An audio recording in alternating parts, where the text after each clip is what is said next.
Hello. I would like to do a synopsis of how birds evolved from theropod dinosaurs. I have a playlist which has a number of videos, and this will hope to give a quick overview of all of these. And if you would like, you could certainly choose any of the individual videos which will go into these topics in greater detail. When I teach, I like to tell my students that I'm going to give them a quiz, which brings a lot of scared looks. I say, all right, question number one, is this a bird? And then they will look confused. They will say yes. And then I say, all right, well, fine, you got that one right. Is this a bird? Is this a bird? And then they're surprised, and their looks of fear go away. And I say, you got it. And then I ask, well, how did you know? What did you use to identify this as a bird? And then so they'll say, oh, they could fly. They have feathers, and then they have a bill. They have three forward-facing toes, etc. So they come up with a list of features that they have used to identify this as a bird. And I tell them before I go forward, you have a good list.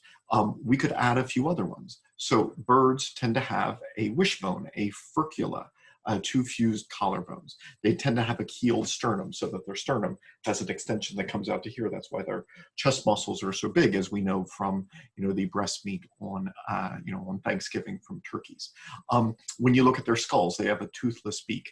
They have a lot of bones which fuse together, so we don't see the individual bones. They have a lot of vertebrae in their neck. They tend to have three toes pointing forward, one toe pointing back. They tend to have fusion of the tarsal and metatarsal bones, forming a tarso-metatarsus. They tend to have fusion of their carpal and metacarpal bones, forming a carpo-metacarpus. They have a strap-like scapula, which we'll return to.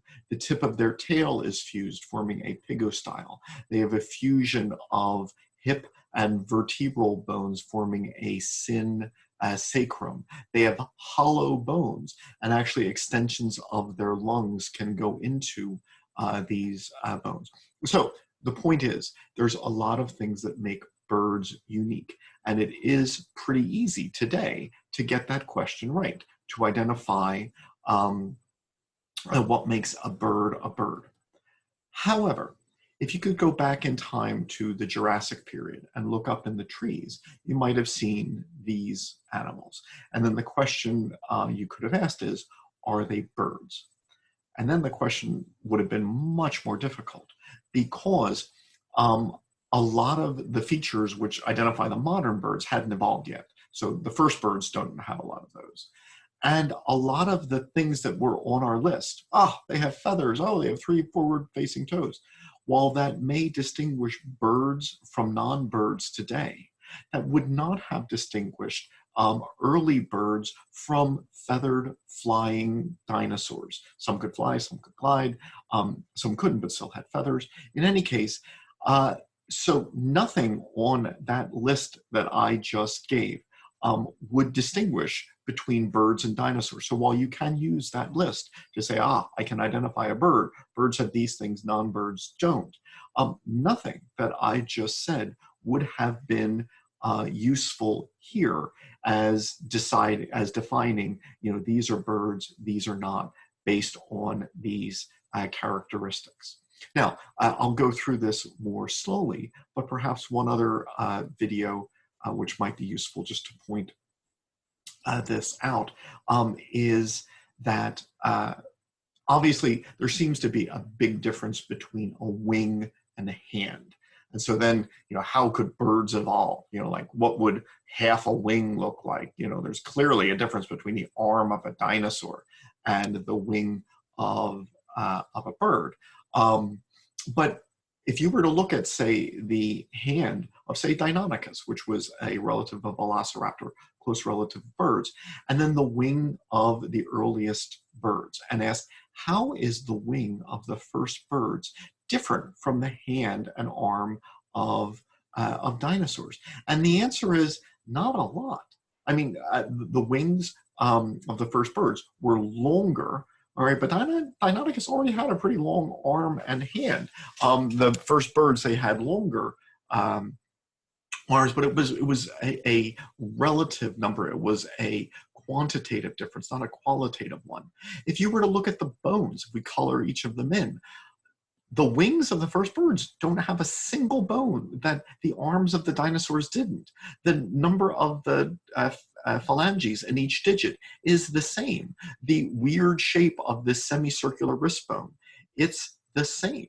All right, and so when we look at this arm and this wing, they aren't as different as you'd think. And so we're going to go back in the dinosaur groups because the evidence overwhelmingly supports that birds evolved from theropod dinosaurs, and that as a result, birds are modified theropod dinosaurs. The age of dinosaurs hasn't truly ended because one group of dinosaurs is doing just great today. They are quite diverse, and they even outnumber all of the mammals, reptiles, and amphibians put together.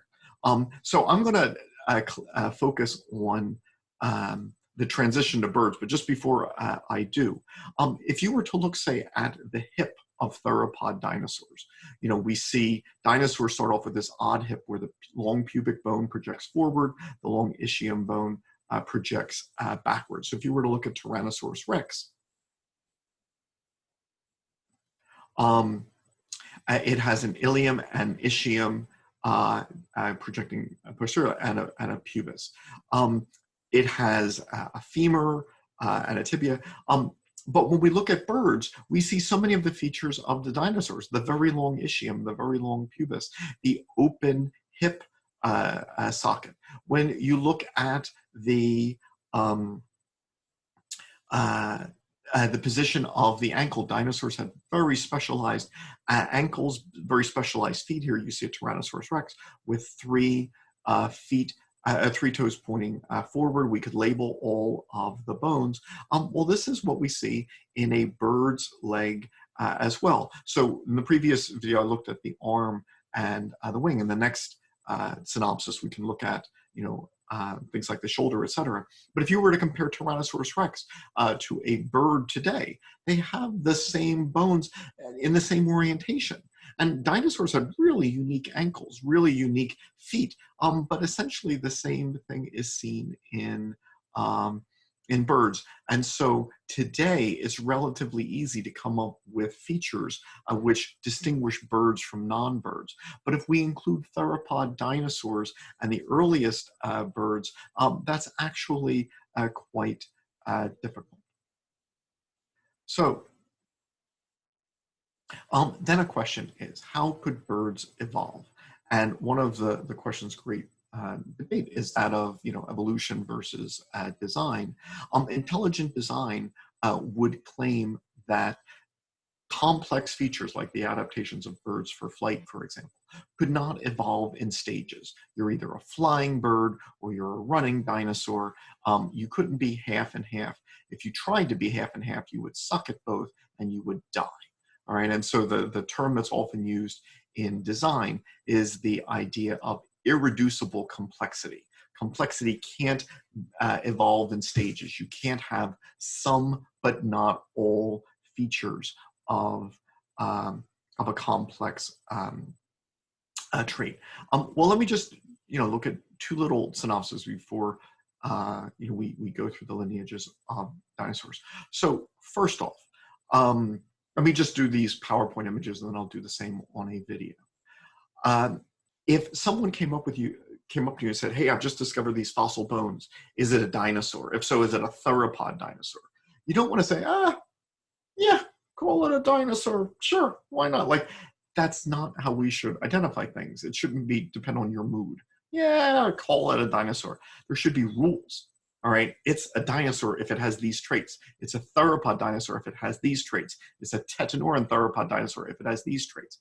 And so if it's a theropod dinosaur, all right, there are traits we use to identify it. You have these traits, which, once again, this is a synopsis. I'll go through it quickly. The videos will go through it a little more slowly.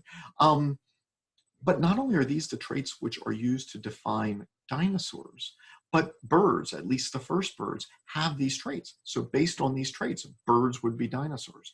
If we were to ask what defines a tetanoran dinosaur, there's more traits that define the subgroup of theropods known as tetanorans. But birds, at least the first birds, have those traits as well. If you were to then go and say, all right, well, the coelurosaurs and the maniraptorans, that's a subgroup of the tetanorans, how would I identify those? Birds, at least the first birds, have those features and so forth. And so, let me just kind of depict that here as well. What I'd like to do is kind of represent a family tree. This will be the one that warms it up. The first one, there'll be a more important one in a second. But as we look at how Sarcopterygian fish evolved from the first fish and tetrapods evolved from the first Sarcopterygian fish, etc., all of the things you see in purple are things which birds, at least the first birds, possess. So you'll notice that some of them evolved with the first Sarcopterygian fish, like lungs. Some evolved with the first tetrapods, the first amniotes, etc. And so when you look at a bird, it has features, all right, which appear then at each of these nodes. All right, so reptiles, archosaur reptiles, dinosauriforms, dinosaurs, all of them developed different features. So for example, the open hip socket and the ankle modifications, which I just showed you on modern birds, that would occur at this point in the family tree. And so these early dinosaurs, they had some, but not all of the features of the early birds. From the first dinosaurs, the most primitive group, we think, and certainly a successful group later, were the meat-eating dinosaurs, the theropods. There are features which distinguish theropods from other groups of dinosaurs, such as chambers for air sacs in the cervical vertebrae. Now, you'll see more chambers throughout this family tree, but that's an important feature of birds. Their lungs actually go into spaces within the bones. That separates birds from all other animals today, but it turns out that the first theropod dinosaurs had that, and the first tetanorans had it a little bit more. And so this avian trait evolved in stages before there were birds. The fourth and fifth fingers being reduced, that's an avian feature that appears here, the three functional toes pointing forward. And so the earliest meat-eating dinosaurs, the earliest theropods, had some, but not all of the features of birds.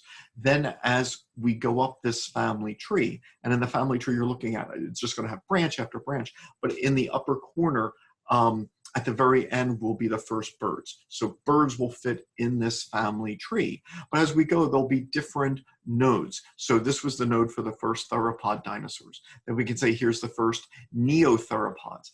And these are traits which not only define neotheropods, but traits which birds, at least the first birds, have. Within the neotheropods are the tetanorans, the fused tails, where the caudal vertebrae interlock. One of the features which would define later birds is a pygostyle, a bone that has fused vertebrae. Within then the tetanorans is a group known as avetheropod or avetheropods. Now the name avetheropods, it's a group of dinosaurs, but obviously birds are in this group as well. So they would have been bipedal, agile forms, and they share a number of features. So all of these features are known in avetheropods, brooding over the nest the way that birds do. That semicircular bone of the wrist, that I pointed out in the birds. And then obviously a very interesting feature would then be that of feathers. Okay. So obviously, when we think of feathers, we often think of birds using feathers to fly. And then getting back to irreducible complexity. How could this evolve? Because, you know, if you have half a feather, you can't fly with it. It's useless. You die if you, tried.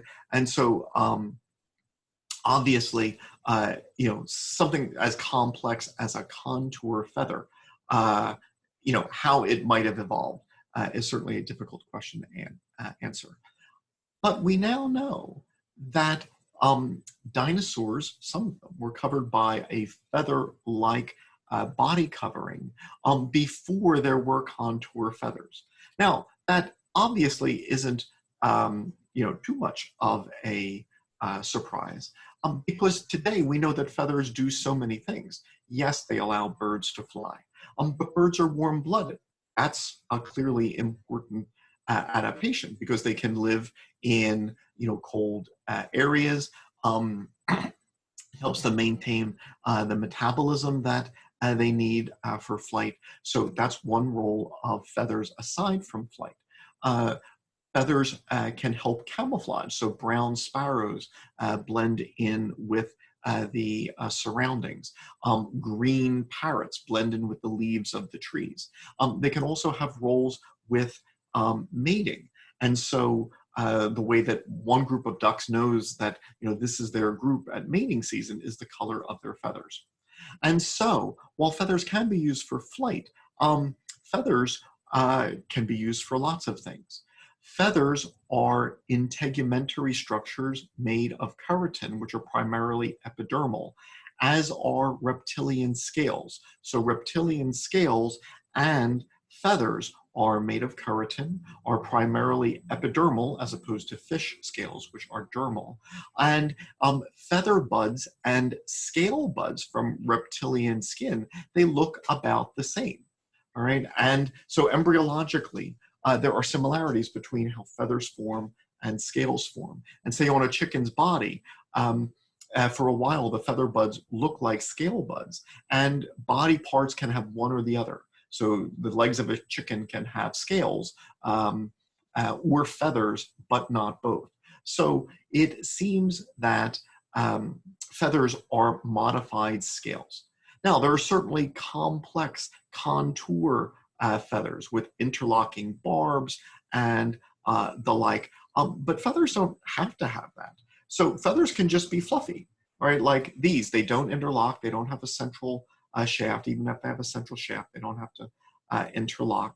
And so feathers have a function if they are simple, all right? Then there's even simpler feathers like phyloplume feathers, etc. And so feathers today don't have to be flight feathers. They can have plenty of functions in camouflage, in courtship, and in keeping warm, even if they're not functioning in flight. And there are not only impressions of dinosaurs with a feather-like covering around their skin, but then also preserved in amber, there are fossils of what seem to be these proto-feathers. There are certainly not feathers of modern birds. They have some, but not all of the features of feathers. And so it seems that feathers evolved from scales and evolved through stages, so that the flight feathers and complex contour feathers came later. And the earliest feathers were just fluffy feathers, which didn't allow flight, but probably it allowed other things such as camouflage, courtship, and allowed birds to keep warm. As we go up the family tree of theropods, at each node there are more and more features which unite the theropods of that group and birds, at least the first birds. So there are features that you would use to identify Coelurosaur dinosaurs as Coelurosaur dinosaurs. But the first birds have those features as well. There are features that you would use to identify the first Maniraptoran dinosaurs. But birds, at least the first birds, have those features as well. And so the family tree of meat-eating dinosaurs is this nested hierarchy of groups within groups. But as we'll see, the very last node is that of birds. So birds fit well within this family tree um, dinosaurs. So as time went on, they developed longer hands, which would be important for wings, but non-flying dinosaurs developed these traits. They modified the holes in bones for extensions of those air sacs, something which they share in common with birds. I'll get back to that for the finale. Right. And so if we were to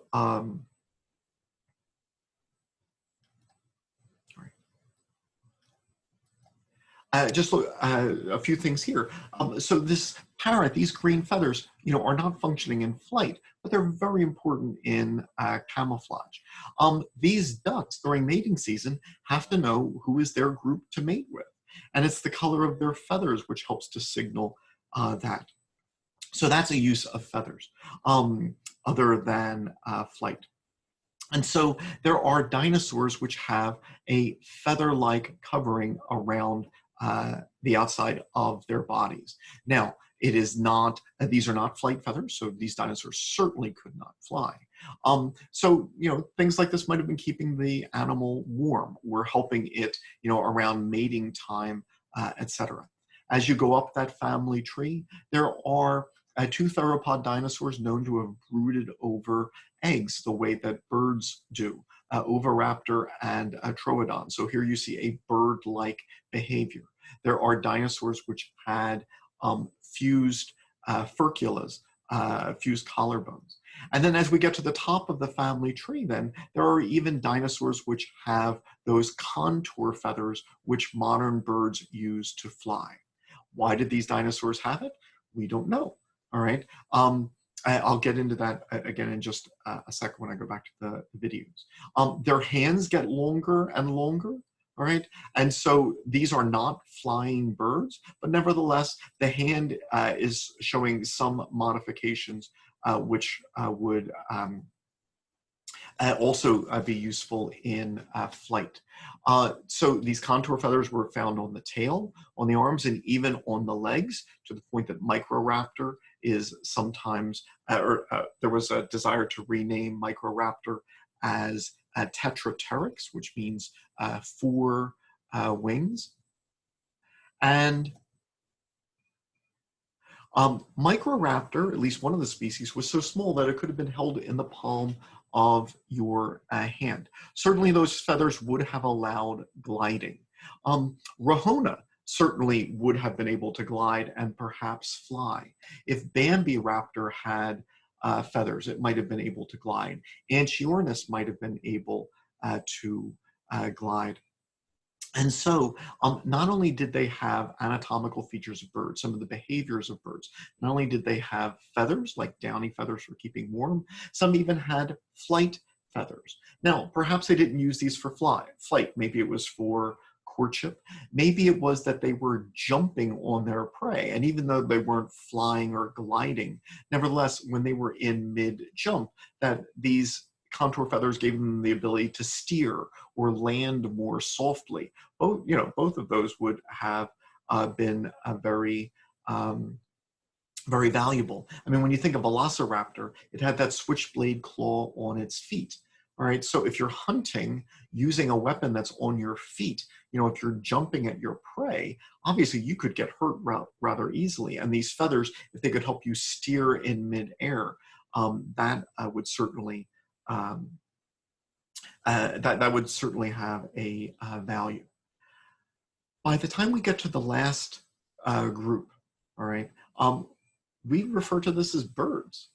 And so it doesn't just seem that birds are dinosaurs. It seems that they have fit into this nested hierarchy, that there are traits which define the theropods, which birds have, the neotheropods, the tetanorans, the avid theropods, etc. Birds fit into all of these groups. Thus, it seems that birds evolved in stages through animals which had some, but not all of the features of birds. by the mid-Jurassic period, um, there is an animal which was originally classified as a reptile because of a number of features, but then was classified as the first bird. And as I'll begin with next time, it seems to be a bird. It would have been capable of flight, given it how long its arms were, its flight feathers, but it certainly has reptilian features like grasping clawed fingers, teeth in its jaws, a long reptilian tail.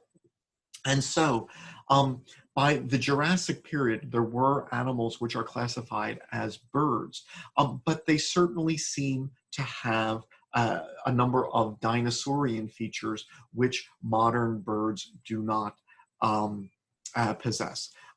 If you were to ask, why do we call this a bird? Because obviously it doesn't have many of the features of modern birds. It doesn't have the heeled sternum, the tarsometatarsus, the carpometacarpus, etc.